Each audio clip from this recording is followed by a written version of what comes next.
प्रतिनिधि सभाको आजको बैठकको कार्यवाही प्रारम्भ हुन्छ।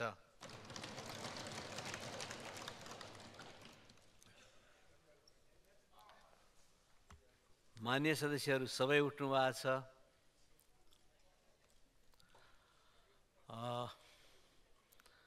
मान्य सदस्यहरू के राख्नको लागि उठ्नु भएको छ? प्रतिपक्षी बेन्च सबै उठ्नु भएको छ। अब प्रतिपक्षी दलको तर्फबाटै मान्य सदस्य शक्तिबहादुर बस्नेतले 5 मिनटभित्र किन उठ्नु भएको छ र के कुरा राख्न खोज्नु भएको छ आफ्नो कुराहरू राख्नुहोस्। बाँकी मान्य सदस्यहरू आसन ग्रहण गर्नुहोस्।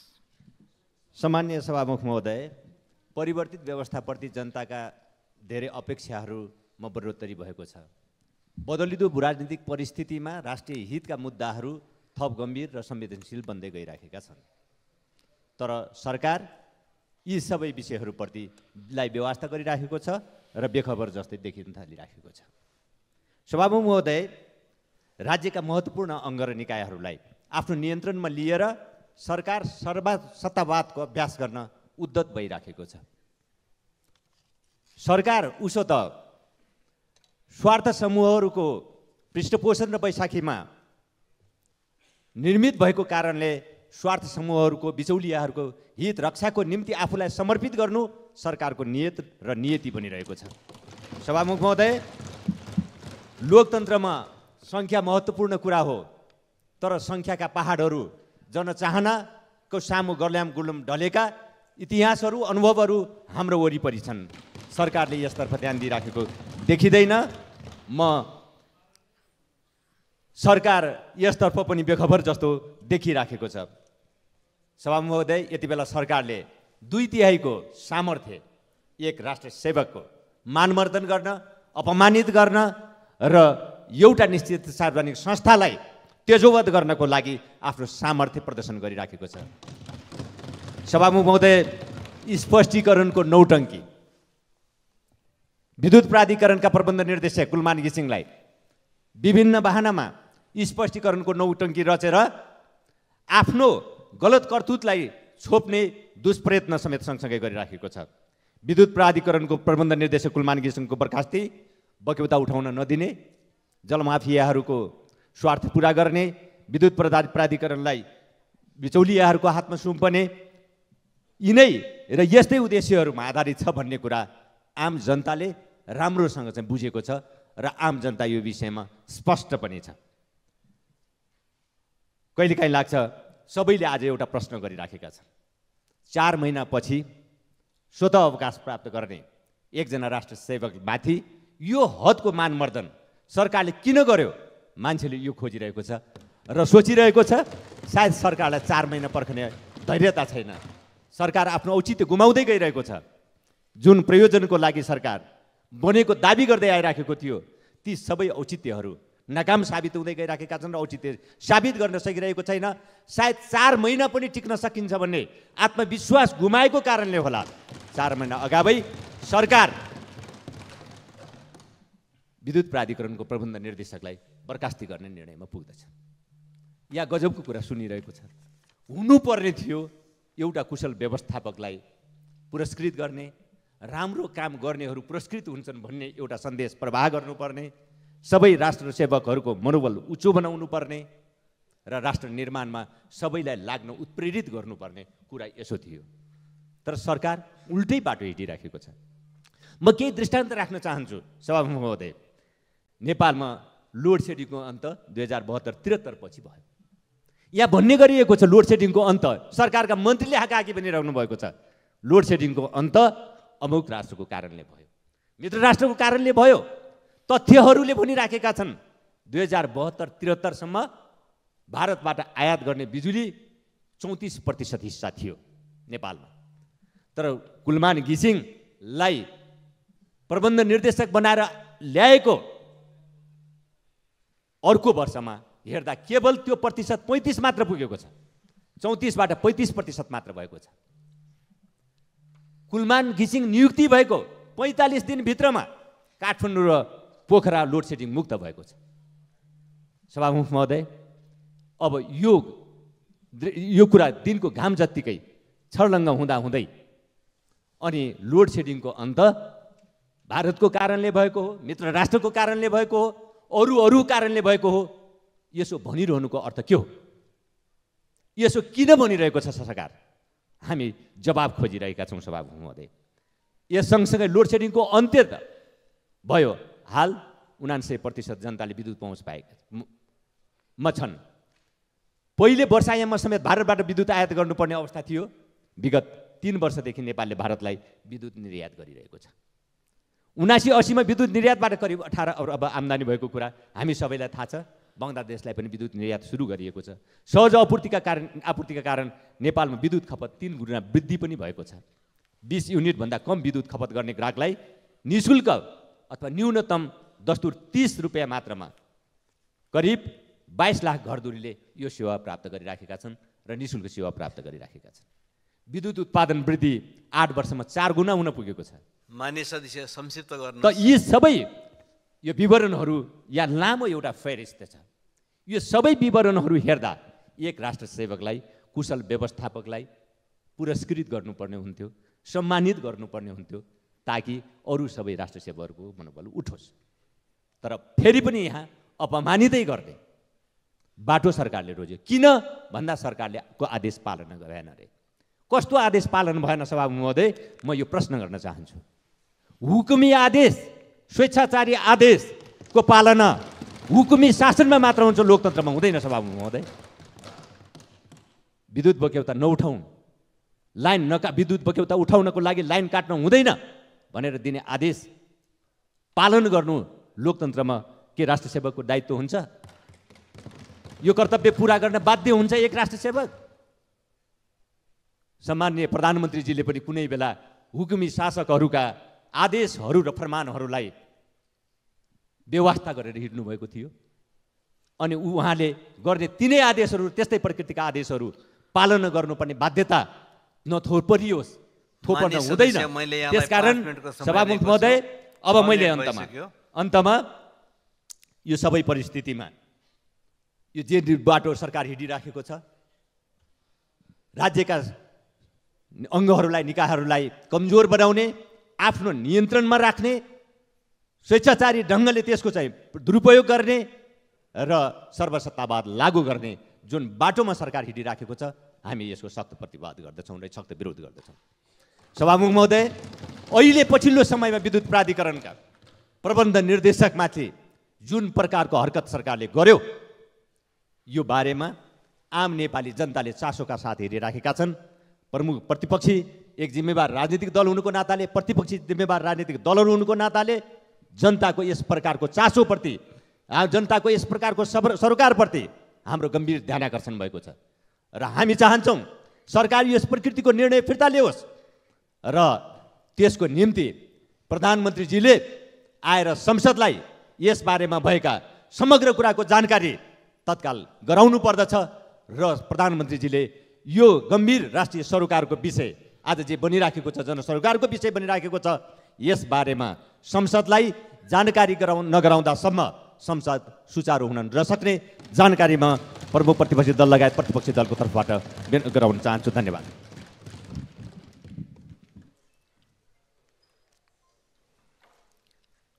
मान्य सदस्यहरू, आसन ग्रहण गरौँ, किनभने यहाँहरूले संसदमा सरकारको जवाफको माग गर्नुभएको छ। सरकारले जवाफ दिनको लागि पनि उसलाई सूचना हुनुपर्छ।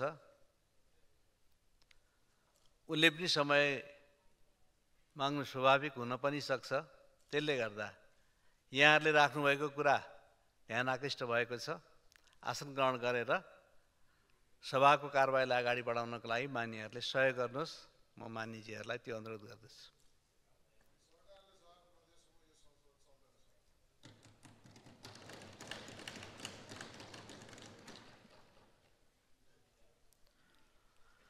मान्य सदस्यहरू, यहाँहरूले राख्नुभएको कुरा सदनमा जानकारी भयो। सदनका कारबाही, नियमित कारबाहीहरूको महत्त्व यहाँहरूलाई पनि थाहा छ। अहिले हामी धेरैवटा विधेयकहरूलाई सम्पन्न गरेर कानुन बनाउने क्रममा गतिका साथ लाग्नु परेको र लागिरहेको स्थिति छ। सबै मान्यजीहरूको त्यत्तिकै सहयोग र तत्परता र यहाँहरूको सक्रियता बिना यो सम्भव छैन। त्यसकारणले त्यो कुराहरू पुरा गर्ने कुरामा यहाँहरूले कारबाहीलाई अगाडि बढाउन साथ दिनको लागि आसन ग्रहण गर्न म अनुरोध गर्दछु।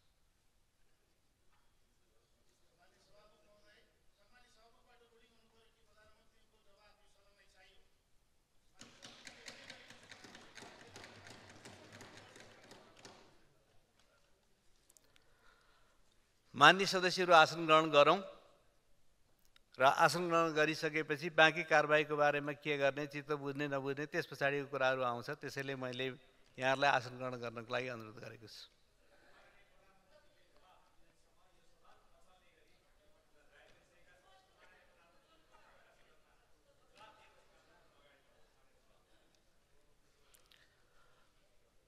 आकस्मिक समयमा अरू पनि मान्यजीहरूले बोल्नको लागि समय माग गर्नुभएको छ र त्यस पछाडि आजका अन्य विषयहरूमा जानको लागि पनि मान्यजीहरूको आसन ग्रहण गरेर सहयोग गर्नु जरुरी हुन्छ। त्यस कारणले मान्यजीहरू आसन ग्रहण गरौँ।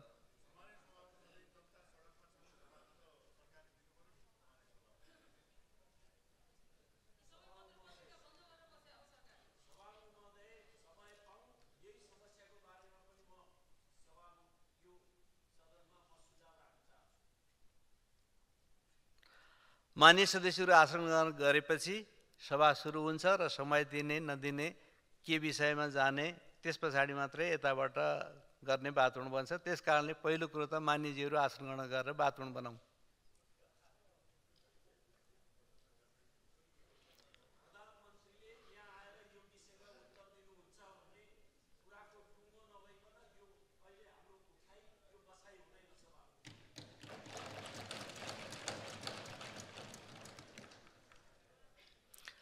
मान्य सदस्यहरू, सभा सञ्चालन गर्ने हामी सबैको दायित्व हो। यो दायित्व पुरा गर्नको लागि मान्यहरूले आसन ग्रहण गरेर वातावरणहरू बनाउनु जरुरी छ। त्यस कारणले आसन ग्रहण गरौँ।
मान्य सदस्यहरू, प्रतिपक्षको तर्फबाट जसरी ध्यान आकर्षण गर्न निर्धारित समयलाई लिएर यहाँहरूले कुराहरू राख्नुभयो, त्यस्तै गरी संसदको ध्यान आकर्षण गर्न अरू धेरै मान्य सदस्यहरूले अनुमति लिनुभएको छ। त्यसैले यो आकस्मिक समयमा बोल्नको लागि समय लिनुहुने माननीयहरूको कुरा राख्नको लागि मान्यज्यूहरूले आसन ग्रहण गरेर त्यो समय दिने वातावरण बनाइदिनु हुन म अनुरोध गर्छु।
मान्य सदस्यहरू, संसद सञ्चालन गर्नको लागि मान्यहरूको भूमिका नै निर्णायक हो। मान्य सदस्यहरू उठिरहेको बेलामा, त्यसमा पनि सिङ्गो प्रतिपक्षी उठिरहेको बेलामा संसद सञ्चालन गराउन कोसिस गर्नु सम्भव र उचित हुँदैन। मान्यज्यूहरूले सरकारको जवाफ नमागेसम्म सदन चल्न नदिने भन्ने कुराहरू सुनिएकै छ। त्यसले गर्दाखेरि जवाफ नआएसम्म चल्न नदिने अथवा उभिरहने कुराहरू सुनिएकै छ। त्यसैले म मान्यज्यूहरूलाई आसन ग्रहण गरेर सभा सञ्चालन गर्न सहयोग गर्नको लागि अनुरोध गर्दछु र त्यस पछाडि अरू कारबाहीहरूमा बाँकी कुराहरू गर्दै जानलाई म अनुरोध गर्दछु।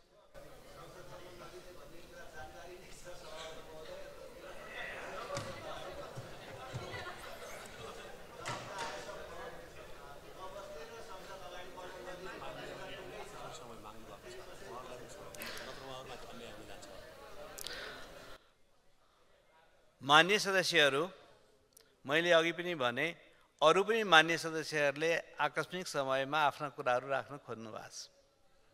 उहाँहरूले समय माग गर्नुभएको छ र मान्य सदस्यहरूले आसन गरेर उहाँहरूलाई समय दिउँ।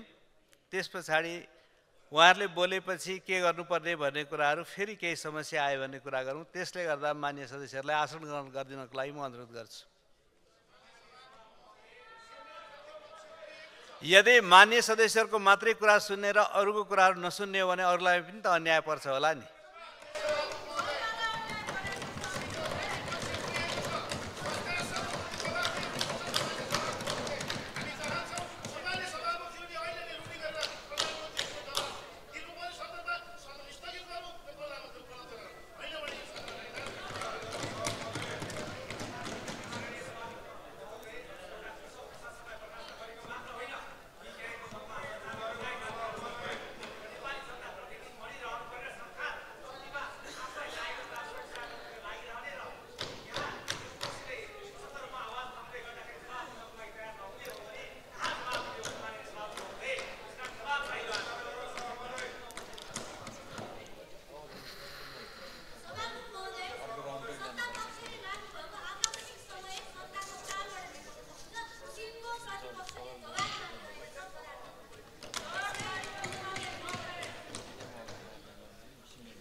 मान्य सदस्यहरू आसन ग्रहण गरेर छलफल अगाडि लाने वातावरण बनाइदिनको लागि म अनुरोध गर्छु।